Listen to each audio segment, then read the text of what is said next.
Hi, my name is Shira Rubinoff. I'm here with Melissa Hathaway at Commvault Shift Conference. Melissa, please introduce yourself to our audience. Hi, Shira. Melissa Hathaway. I'm the president of Hathaway Global Strategies, and it's really my pleasure to be here. So wonderful. So Melissa, security threats are constantly evolving. What cyber governance strategies do you recommend for companies to deploy? And how does that relate to cyber resilience? And obviously, cyber resilience is a large topic, and I'd love to hear you break it down. Yeah, so I really think that companies really need to understand the digital threats to their business and be able to strategically communicate that in operational terms. And they have to elevate the digital risk management up to enterprise risk management and to the C-suite level. All too often, it's left to the IT or security professionals and thought of something as more like the back office. Mm-hmm. And all businesses are digital businesses. And so therefore, it's incumbent upon them to bring about governance that actually manages the risks to their overall operational value. I think that's very critical. It's not just technical, you have to deal with the people piece.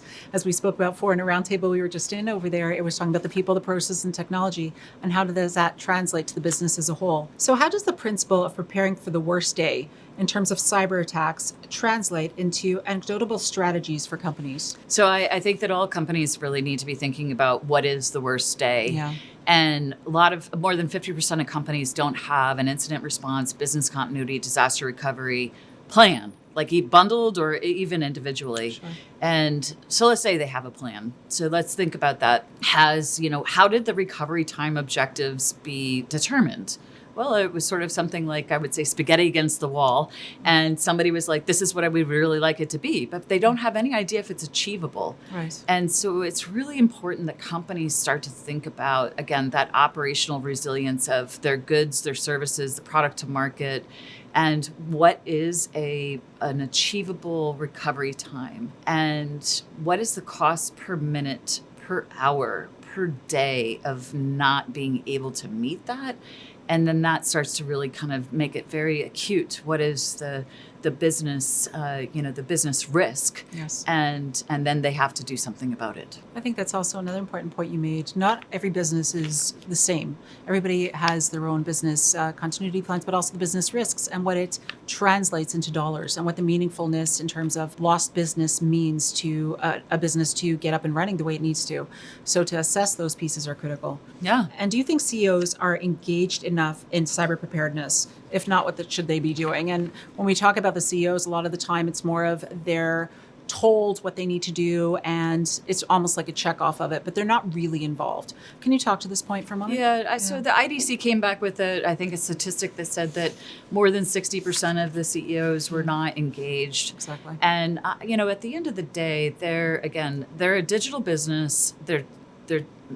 Everybody wants them to deliver operational excellence, and therefore they have to understand their digital dependencies. Yes. And they fundamentally, it's just like the same controls of their financials. They need to understand the health and well-being of their company. Mm. And they need to be able to articulate it. So it can't just be some person who's 3 or 4 levels down in the organization that briefs them once a month that says, hey, I got this, boss. Mm. It means I have to say, I understand my business. I understand the risks to my business, and I can communicate those risks to my business, to my shareholders, to my board, and to my employees, and really kind of, and responsibly manage those risks. I agree with you. And understanding the risk is also understanding their exposure. Right. And understanding, when you go back to it, even diving back to data and data itself, and data is king within organizations. But where's the data sit? Who has access to it? What are the penetratable pieces within the organization in order to grab that? I know it's kind of going off topic here. No. But it's very centralized when it comes to CEOs because they really don't know. They don't know the ins and outs of the data. So I have like 9 key questions. I won't be able to recite them all, but it's like,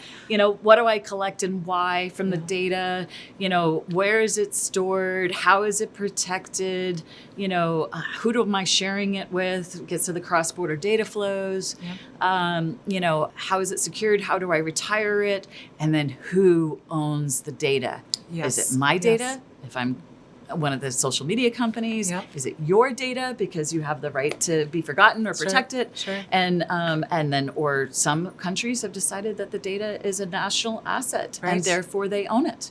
And so we have to answer a lot of questions about that data has real value, and it's what's really driving the shareholder value in many ways for many of our companies. Certainly, and taking a step forward, how about data that's sitting in the cloud that's not used anymore. Right. What do you do with that data? Does it still sit there? That could be a liability for the organization, or do they put it somewhere, they take it somewhere?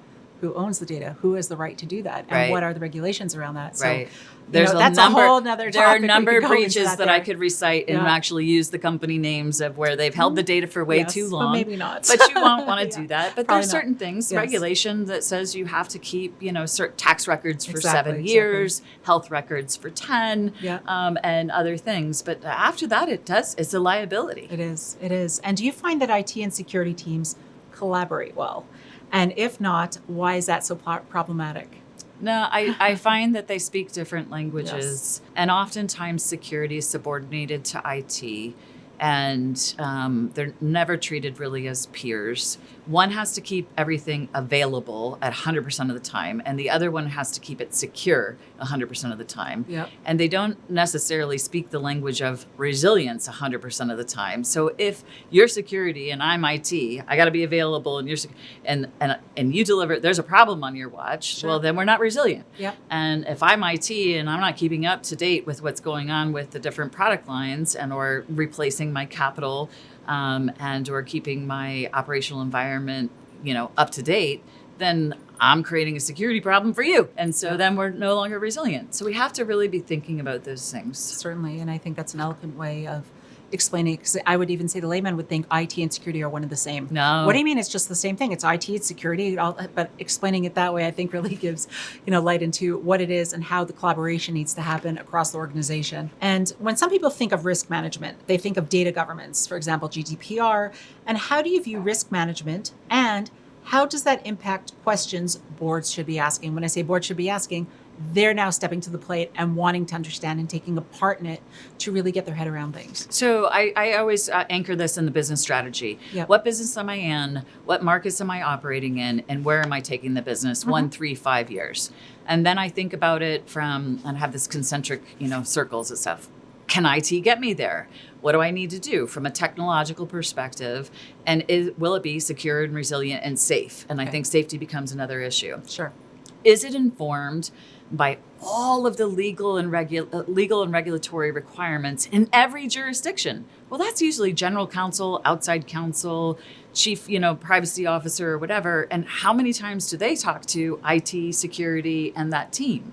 Yeah. And so it's the first area of blind risk. And then I think about it from, do you understand the unique kind of, what's going on from a geopolitical perspective of ransomware, wiper viruses, and all of those things? That all has to be in the C-suite as how we're thinking about strategically managing the operations of whatever I'm delivering, a good, a service, the product to market, and thinking about it holistically. And so I think that the boards should be asking, what is our basic risk assessment? Do we know all the legal regulatory requirements in every jurisdiction that we're operating in? How does that affect the overall technology instantiation of our business? Mm-hmm. How do we think strategically about our operations and the markets that we're headed to? And what risks should we be anticipating and then mitigating?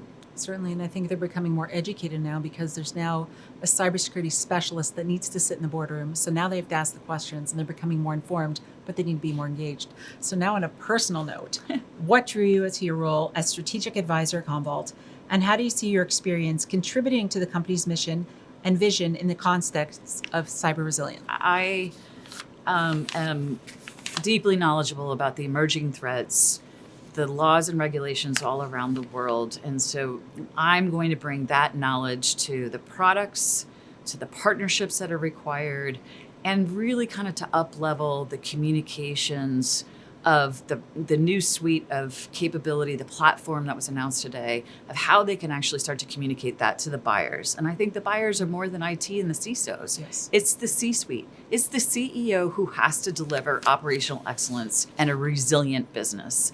And so that's what I think I'm going to bring to Commvault.